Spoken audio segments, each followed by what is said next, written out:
الرغيفة المكنسية المعروفة بقوامها ومكانتها في الطبيلة دعية الفطر. تبعوا معايا الفيديو من الاول حتى الاخر وما تنساوناش من تعليقاتكم وتشجيعاتكم فضلا وليس امرا. ونبداو على بركة الله. عندي هنايا كيلو ديال الدقيق، نوعية جيدة دائما، دقيق الحلويات.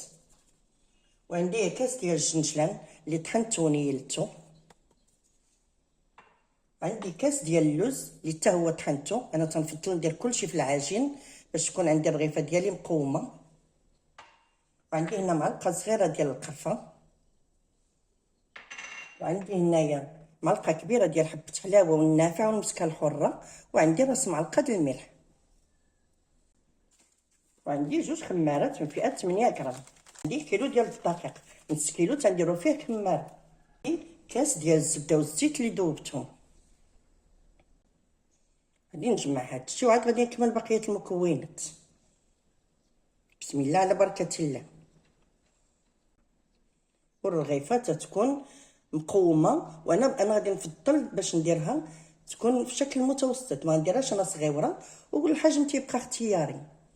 وهنا غادي نضيف كاس ديال الماء الزهر اللي درت فيه ضويمه ديال الزعفران، وبطبيعه الحال ماء دافئ للعجن. ونجمع الرغيف ونجمع العجين ديالي هانتوما معايا.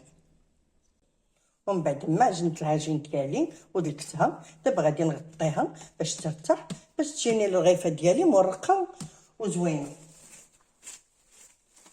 غادي نغطي عليها ترتاح واحد ربع ساعه.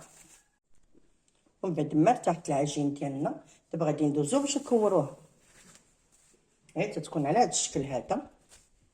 غادي ندهن الصينيه بالزيت، قليل من الزيت، وغادي ندير شويه الزيت في يدي، غير شويه ما نبالغوش. وغادي ندوزو باش نكورو الرغيفه ديالنا. قلت لكم القياس تيبقى اختياري، انا تنفضل نديرهم متوسطين على هذا الشكل هذا. غادي نكورهم كاملين ونرجعو. من بعد ما كورت العجين ديالي كامل، دابا غادي نغطيهم. دهنت لهم وجههم بالزيت باش ما ديرش ديك القشره. وغادي نغطيهم يرتاحوا واحد 15 دقيقه. غادي ندوز باش نشكلوهم. ومن بعد ما ارتاحت العجين ديالنا، دابا غادي ندوزو باش نورقو الرغيفه ديالنا. تندهنو سطح العمل بالزيت، والرغيفه ديما تندخلوها في وسط الزيت وتنبقاو نورقوها على شكل مسمنه صغيره.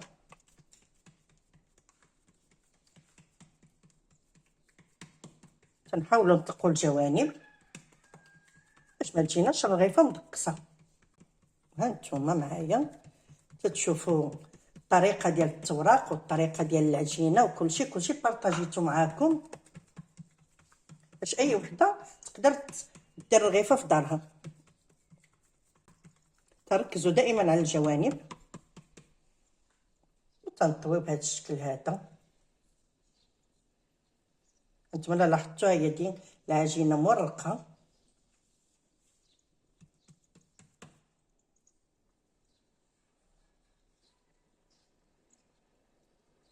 نحاولوا نقادو.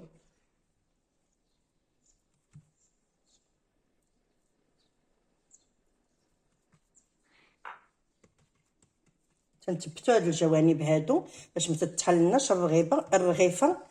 تنحاولوا نثبتوا هاد الجوانب هادو باش ما تتحلناش الرغيفه في القلي. وتنطويوها هكذا.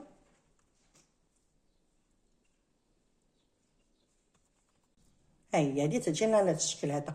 وغنستمر بنفس الطريقه تنكمل الرغيفه ديالي كامله. ومن بعد ما كملت الرغيفه ديالي كامله بالتوراق تجي على هاد الشكل هذا. ودابا غادي ندوزو للمرحله ديال القلي.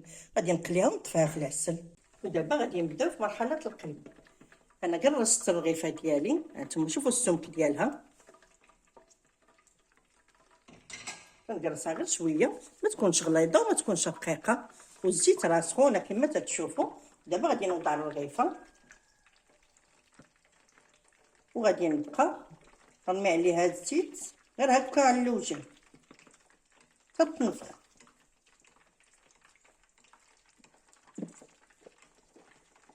هانتوما حاولوا ما ديروش الفرشيطه، لان الفرشيطه تتقبها. غير بالمعلقه هكايا تنبقاو تنسقيوها بالزيت حتى تنفخ لينا. هانتوما الا لاحظتوا انه بلوله راه تتهبط للتحت، ملي تتبدا تطيب تطلع الفوق، هنا تتعرفوا ان الرغيفه راه ناجحه وهي اللي غتبدا تتورق. هانتوما ملي تتبدا تنفخ، هانتوما ها هي دي تتنفخ، يعني راه الرغيفه ناجحه وراه غير مورقه. الشعله تتكون متوسطه من بعد ما تسخن الزيت باش ما تتلهبها من الشاي. ها هي دي، ها انتم شوفوا الرغيفه ديالنا هي تنفخات. انا حاولت ما نقطعش الفيديو باش تشوفوا المراحل ديال القلي كاملين.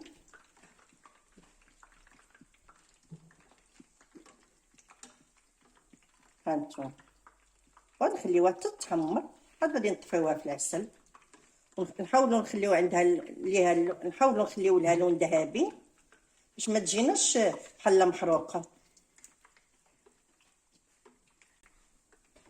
وهي ديما تتحل لنا في المقله ما والو، لحقاش نكونوا في الطويان تنثبتوا دوك الجوانب. ودابا غادي ندوزو باش غادي نطفيوها في العسل. هانتوما تشوفوا هي مذهبه.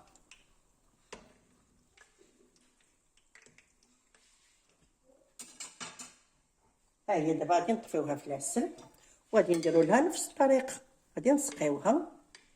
ها هي دي ونخليوها تشرب العسل على خاطرها، ما نحيدوهاش دغيا باش تبقى محتفظه بديك العسل وتتبقى معسله وتبقى المذاق ديالها زوين. ها هي دي وعاد غادي ندوزو للتزيين. ودابا نخليكم مع الطبق النهائي.